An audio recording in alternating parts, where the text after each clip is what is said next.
It's remarkable how rapidly aviation has progressed. In less than a century, we went from the Wright brothers' first mechanized aircraft all the way to the pinnacle of aeronautics, the space shuttle. What comes after the space shuttle? Nothing! Nothing comes after the space shuttle. It's been 50 years, and no one's come up with anything better. Think about it. It's a fiberglass airplane duct taped to the side of a Molotov cocktail the size of the World Trade Center. How could you possibly improve upon that?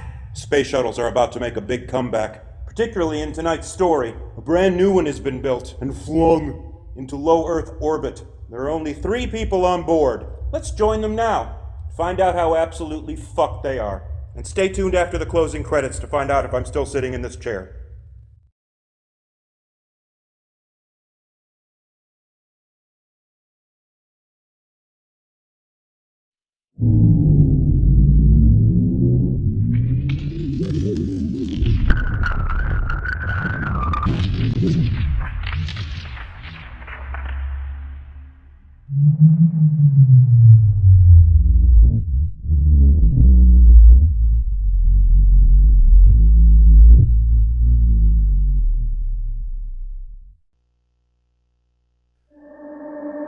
"175 miles above the Earth's surface lurched a shiny new space shuttle. It was christened the Fervent. This was only its second mission in space. It wasn't government-owned like the space shuttles of old. The Fervent was built by Mamodam Inc., a private tech company preparing to enter the space tourism industry. Hence all the windows, which led some cynics to nickname it the Spotted Dick. It was similar to the decommissioned NASA shuttles, but shorter and sleeker. Instead of a vast payload bay, it had a passenger seating cabin. Unused passenger seating, as it hadn't been approved for public fun flights just yet. Only test flights and private missions. The first flight of the Fervent was a few months ago, when it successfully deployed an experimental satellite. Now it's returned with a new task. Repairing Said same satellite.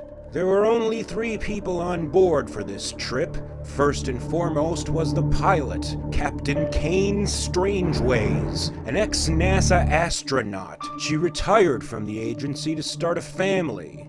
Now that her family is all gone, she's back in space. This private firm didn't pay very well, but it was better than bartending 6 days a week at the Catfish Saloon. Turn around. It's behind you. I am turning. You're turning upside down. Turn to your left. Kane was the captain, pilot Navigator. and generally the only one there who knew what they were doing. Even basic airplanes require a co-pilot, but the Fervent was almost entirely remote controlled. Technically, the ground control were piloting. Kane was their co-pilot. She was the experienced and respected face of Mamodam's space program. She was hailed after leading the first heroic flight of the Fervent. She figured a few more successful missions like that, maybe she could land a book deal and retire comfortably. I got it. I'm clipping myself to it now. I know. We're watching you. I don't like being watched. Too bad. There's nothing else on. The official mission specialist was named Nash Ardbar. Also an ex-NASA astronaut, although far less experienced than his captain. This was only his second time in space, His first time in almost 2 decades. and his very first spacewalk outside a ship. After losing his right hand in an accident, NASA never called him again. He bounced around to different corporations, never being tolerated for very long. Now he's part of Mamodam Inc. He's a mechanical engineer and the designer of the small satellite he's currently grappling. How does it look? Is it damaged? Over. I'm trying to get the access panel off. I think there's something on it. What kind of something? Over. It's some kind of jelly. Jelly? Space jelly? Over. It might be from one of the storage batteries inside. And stop saying over. This isn't a walkie-talkie, it's a fucking spaceship. In fact, stay off the comms altogether. The comms are for astronauts, not passengers. The passenger was named Tin Pent, a tech entrepreneur and self-made millionaire, gleefully purchasing his first trip into space. He made his fortune after selling an NFT of a punk rock penguin to a famous talk show host. Now he's partnering with Mamadam Inc. to reach the stars. Are you gonna let him talk to you like that? It's your satellite after all. He works for you. You commissioned it. It's okay. I'm used to him. As long as he gets it working, he can say whatever he wants. I know. All that matters is your evil money laser. It's not evil. It's eco-friendly. Skylove coin will be the only cryptocurrency entirely mined in space. Solar-powered processors, no fossil fuels. Apart from the 500,000 gallons of rocket fuel used to launch it. Well, sure. And another 500,000 gallons to come back and repair it. Yeah, I know. But that was a fluke. If we can get this prototype working, we can move on to bigger and better data mining satellites. It's a gimmick to make his new coin stand out from the others, and to have complete control over his blockchain. Well, yes, the exclusivity does make Skylove coin uniquely secure. I have no idea what either of you are talking about, but the important thing is, I don't care. What is he doing? I think he's punching your satellite. Careful! I still can't get the goddamn access panel open. Well, hurry up. We're going home tomorrow. You want to go home, don't you? God, no. I hate my family. I'm sure you don't mean that. No, I genuinely hate them. My wife is a pill addict and my son is her dealer. Well, he was. He's in jail now. It's nice not having him around, but I can't deal with Charlene's withdrawal symptoms. Roger. Over. Fuck off! Do you have any kids? No. Any pets? No. Plants? Nope. There's nothing alive in my home. Ever. Have you ever tried any dating apps? There's some really well-designed ones out there. I tried starting a dating app once. It was pretty cool because it displayed women's menstrual cycles. Displayed women's... Ugh. Jesus Christ. That's a terrible idea. Now you tell me. I lost a fortune when Over the Moon went under. Screwdriver is gone. It floated away. Wasn't working anyway. I bet I could get this open with my bare hands.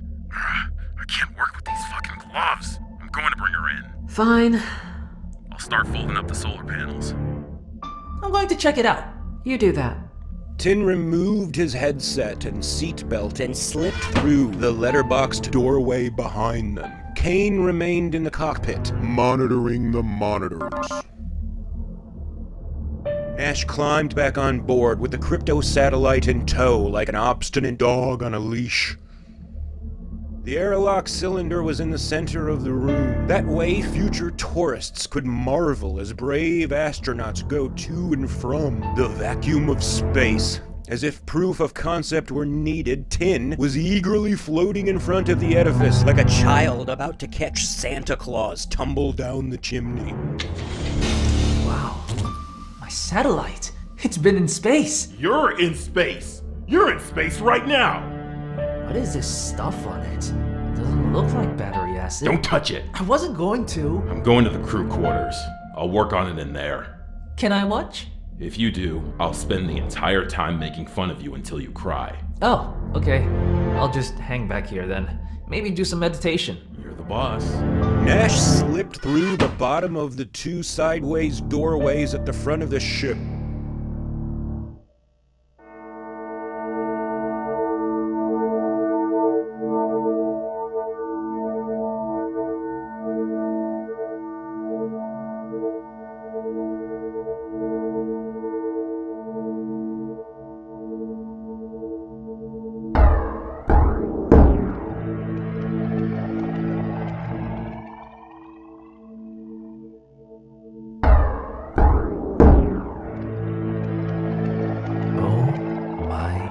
Fungible God.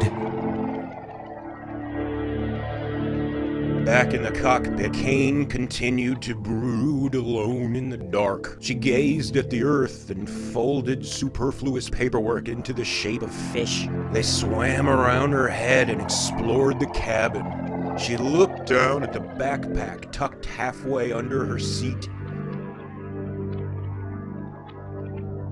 Then she shook her head and returned to the magnificent vista. What the hell is that? Kane snapped into captain mode at the first sound of distress. She flipped over her chair and poked her head through the hatchway in the floor. Is this a fish? Yes, sorry. I was folding fishes. Why? I used to hang them around the bar I worked at. It was a nautical-themed dive bar. They're the only origami thing I know how to do. Huh. Who taught you how to make them? My daughter. Oh yeah? What's she up to nowadays? Not much. I've never seen you with your glove off. What happened to your hand? It caught on fire. How? I punched an electrical socket in my garage. I was working on my car. I had gasoline on my hands. Sure. Perfectly reasonable way to treat a socket. But now, I never lose my tools. I am my tools. Goddamn fucking box of shit! What's going on? I can't get it open! Every screw I try just spins around like an asshole. It's like they're stripped. But that's not how they were when I built them. You think someone tampered with it? Maybe someone at Mamadon? Maybe. It's still running though. It feels warm, so the motors are still good. It's probably still data mining. It's just not transmitting. And what's that turquoise stuff? I don't know. Well, did it come from inside of it or from space? I don't know. What if it's a deadly alien pathogen? I didn't touch it. Never mind you idiot. You may have contaminated the entire ship. Oh yeah. I guess I'm a little rusty at this whole astronaut thing. Oh, for fuck's sake, Nash. Fucking amateur hour. Jesus Christ, what now? Hello? Is someone in the airlock? Hello? Did someone open the airlock door? Hello? It's me, Tin. I'm in the airlock. Tin? What are you doing in there? I'm going to be a king! I'm going to fly away! I'm sorry? I didn't catch that. She's knocking again. I have to go. Over. Tin? Tin, are you still there? Fuck's sake. Captain Kane rolled out of the hatch at the front of the passenger cabin. She flew to the airlock to find Tin inside with a ghastly grin festering on his face. What the level fuck are you playing at? Kane, hi. I can't get the outside door open. It won't open until the airlock is done decompressing. Why do you want to go outside? For her.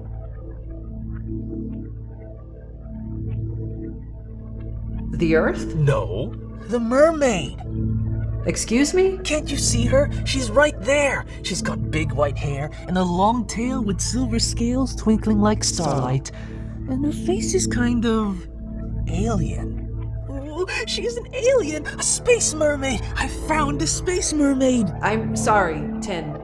I don't see her. Are you serious? She's right there! She's real! I've spoken to her! How could you have spoken to her if she's outside? She's in my head, like psychically. She told me her name. She's called Extrella. Isn't that beautiful? Kind of. Not really. She loves me. She's going to take me back to her world. She lives on a dwarf planet in the asteroid belt. Take you back how? You're not even wearing a spacesuit. You'll suffocate. Extrella will protect me. She told me. Tin, there's no one there. You're hallucinating. Oh my God. You're lying to me. You want to take the credit for discovering her. You want to be the one that she takes back to her world. Tin, no. Listen to me. No, you listen to me. Extrella and I are in love. She's going to marry me and make me the king of her entire planet. Can you imagine? I'm going to be king of the space mermaids.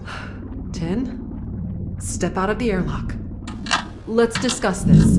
I think the decompression is over. Tin spun the wheel handle on the outer hatch. Kane screamed at him to stop, but the airlock popped open and then snapped back shut. The ship ejected him out of its blowhole and into the wider universe.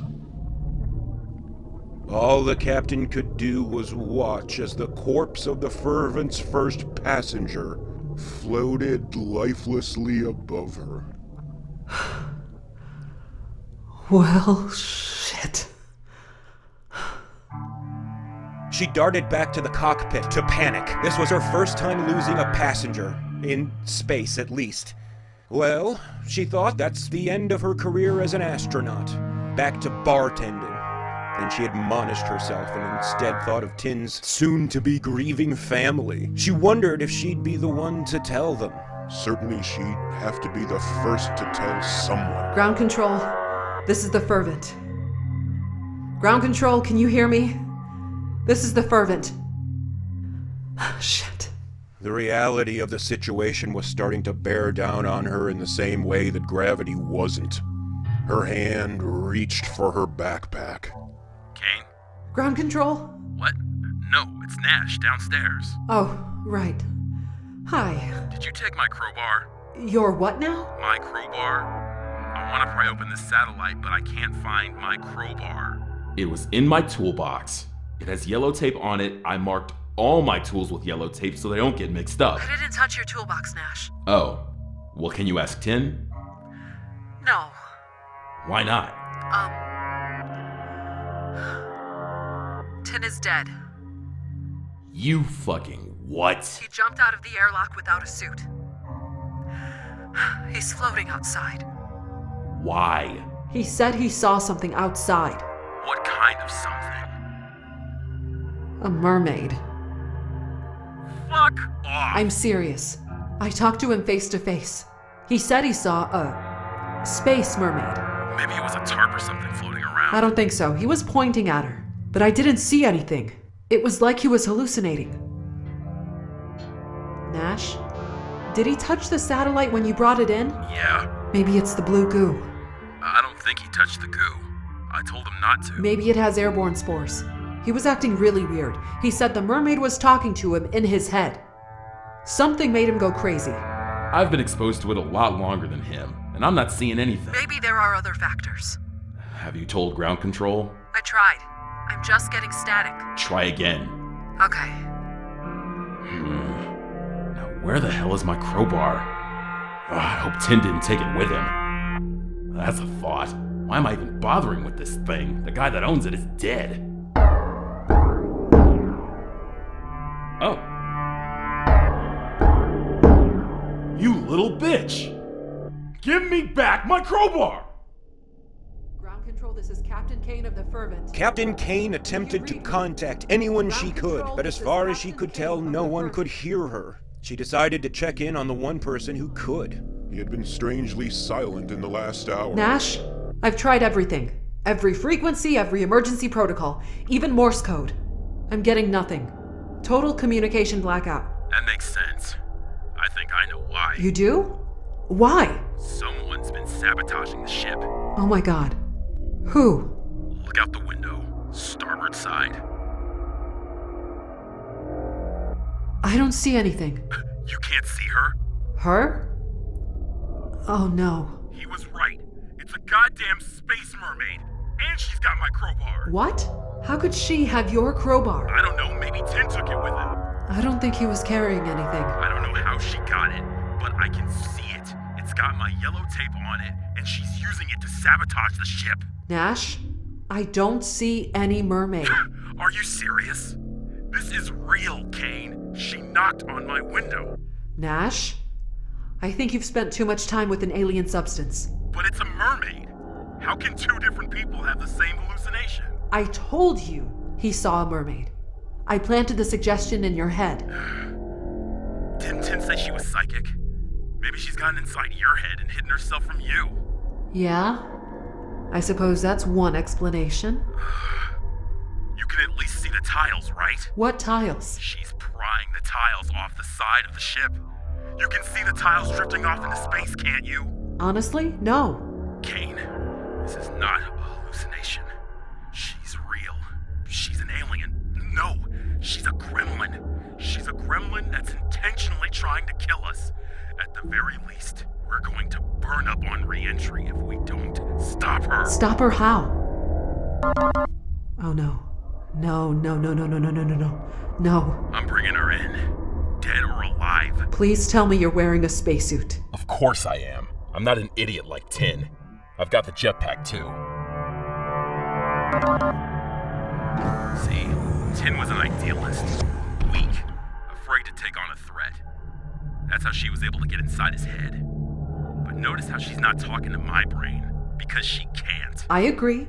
She can't. Kane watched patiently through the windows and camera feeds. She saw Nash piloting himself through open space, going this way and that through strategic use of compressed air jets that he controlled by hand. Nash, you're not tethered. Damn right. There's nothing holding me back. This could get ugly. Oh, I see her! She's on the port side now, by the passenger seating. I'm going in. The astronaut looped head over heels, poised for attack. He lunged at the Fervent, his entire body buffeted against it. Kane could hear the clattering through the microphone. Damn it, I almost had her! Great. Just be careful. I don't have time for careful. I'm trying to save our lives. With his back up against the Fervent, Nash used his legs to push away, launching himself into nothingness. She's getting away. I'm chasing her down. She's really fast. I think I can catch her. Nash, you're getting really far out. I think you should turn around. Absolutely not. I'm right on her tail. Literally. I can almost touch her fins. Helpless to change his mind, all she could do was watch as her last colleague chased a phantom fish toward the horizon of the globe above them. I got her! I got her tail! She's fighting me! Fight! Nash? I got my crowbar! I'm hitting her with it! But all Kane could see was a lone astronaut flailing fecklessly about, as if he had a wasp in his suit. She's a fighter! We're gonna be famous! Okay, great. Both of us! Turn around. Come back to the ship. My hands are full! Maybe if... Nash, you're breaking up. I'm fine. It's really hot. Oh, she's giving off a lot of heat. Come back to the ship immediately. Holy shit. A mermaid. A real live mermaid. I'm so happy. But it's so hot. It's so...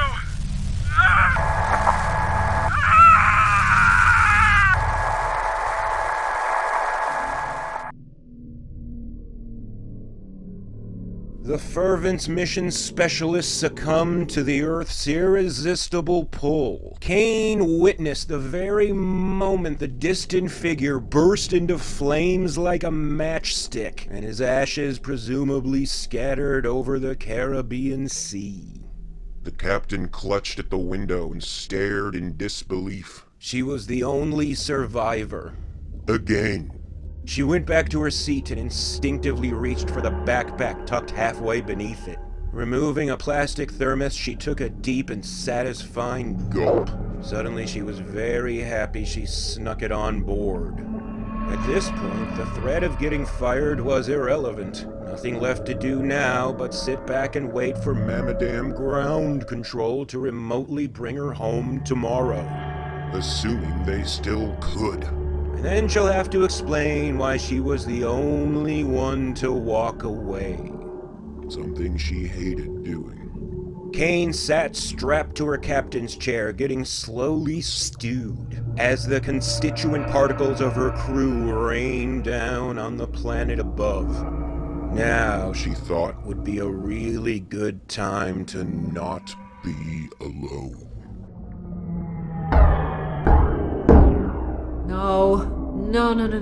No, not you. Anyone but you. The space mermaid hovered outside the cockpit window, her bulbous black eyes staring intently at the final survivor of the Fervent. Go away. I don't believe in you. But instead, she swam closer, extending a pale figure and placing it against the thick glass. You're not going to trick me into going out there. I'm a captain. I don't take orders from surf and turf. And then the mermaid's finger drew an invisible line on the glass. And then it turned a corner and drew another line. Another corner, another line. A box? You're drawing a box? Why? With the fear of contamination now a moot point, Kane delved down into the crew quarters. The mysterious satellite was still there, drifting about, quietly careening off the corners of the small cabin. And the access panel was still shut. Kane checked Nash's toolbox.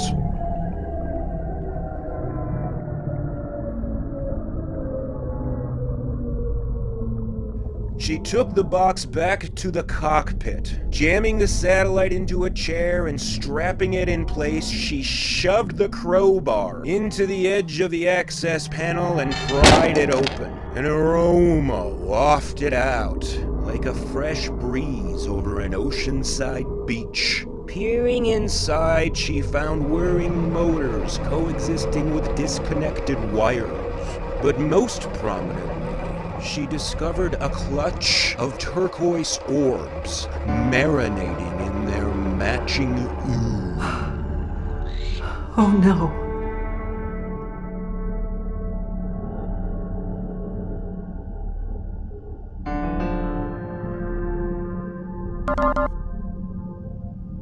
Airlock. Who the hell is outside? Oh God. The tiny fish baby in her hand started pushing against the membrane of the gelatinous egg until she popped out. Kane's heart swelled with affection at the sight of the little sprite frolicking in the air. You're beautiful. You're so beautiful. Your mommy is coming to rescue you. Once more she knocked, but this time from within. The sleek alabaster maiden swam up from behind Kane and joined her next to the satellite. The two of them watched as more eggs hatched. One by one, another life born. The beleaguered captain still wasn't certain if this was really happening, but if it was real, it did make a kind of sense to her. The mermaid was just keeping her baby safe and warm. She was using the satellite as an incubator. And now they were all hatched. 12 newborn mer-babies squirmed and squealed. Kane was overjoyed.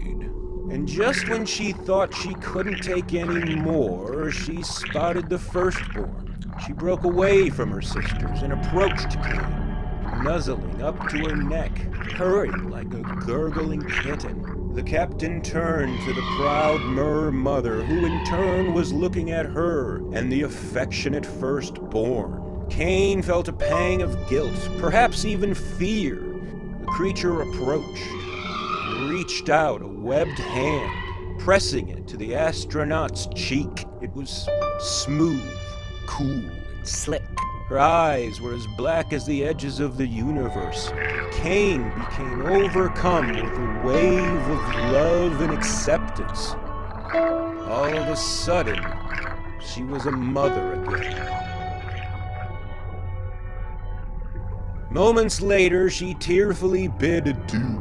The space mermaid and 11 of her children swam off into the dark abyss, never to be seen again.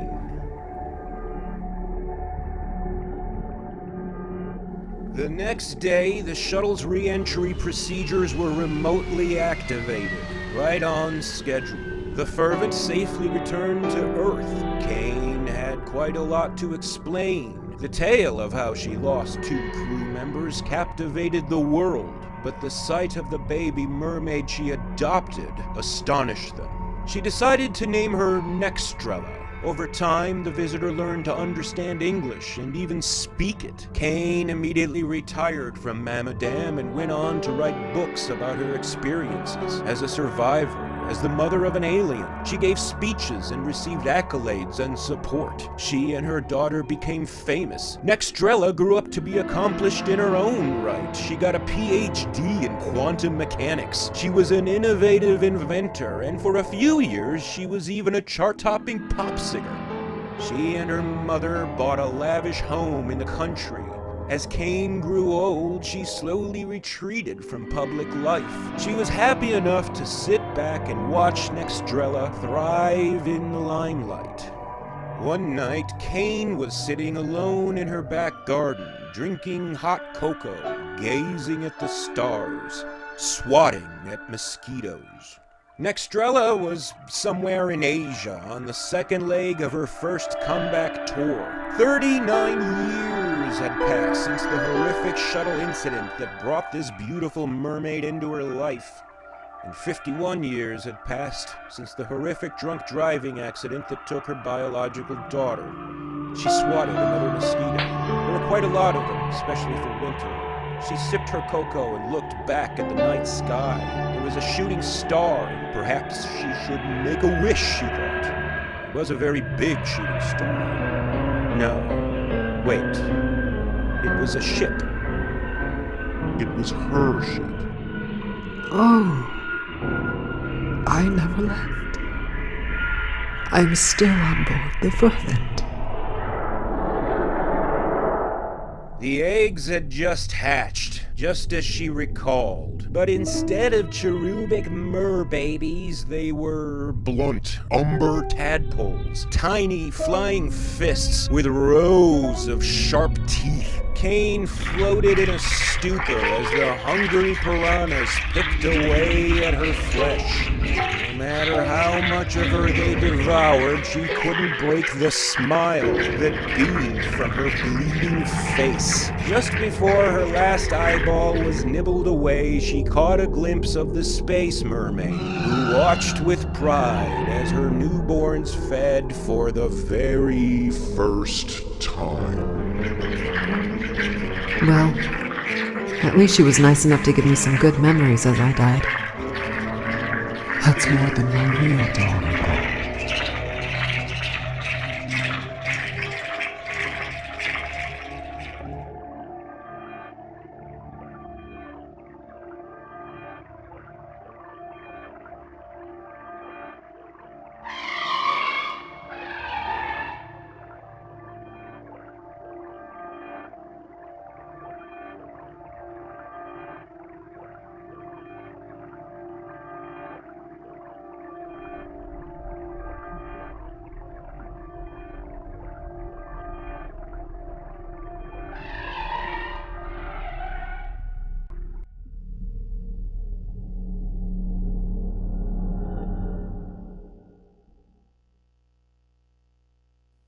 Psychic space mermaids.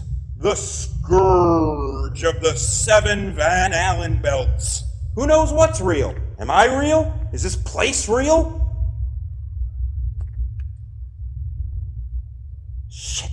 Special thanks to the cast of tonight's story. A whole cast! Rissa Montañez is a wonderful voice actor out of Chicago. She's a performer on and the showrunner of The Dead podcast on Bloody FM, an anthology series of original horror stories made in association with the George A. Romero Foundation. I've heard it. It's really good, like old-timey radio shows. Jarvis Bailey is also a wonderful voice actor out of Chicago. You can check out his website or his Jarvis Bailey VA YouTube page. Lots of comic book related content. He was also recently in an animation for the Russian Comic Book Geek, a motion comic adaptation of Old Man Logan. I watched it. It's really well done. Huynh is also a wonderful voice actor out of Chicago. No, wait, not Chicago. What's the other one? Australia. He's in a new video game called Magnetic Bonds, where he plays the lead character, Isaac. You can look it up on Steam. And if you like this show and wish to be shown more show, you can show us some support by showing the show to your friends. Lots more shows in the show pipeline. In fact, our next story is called The Screaming Void! And it's about a little girl who becomes a screaming void!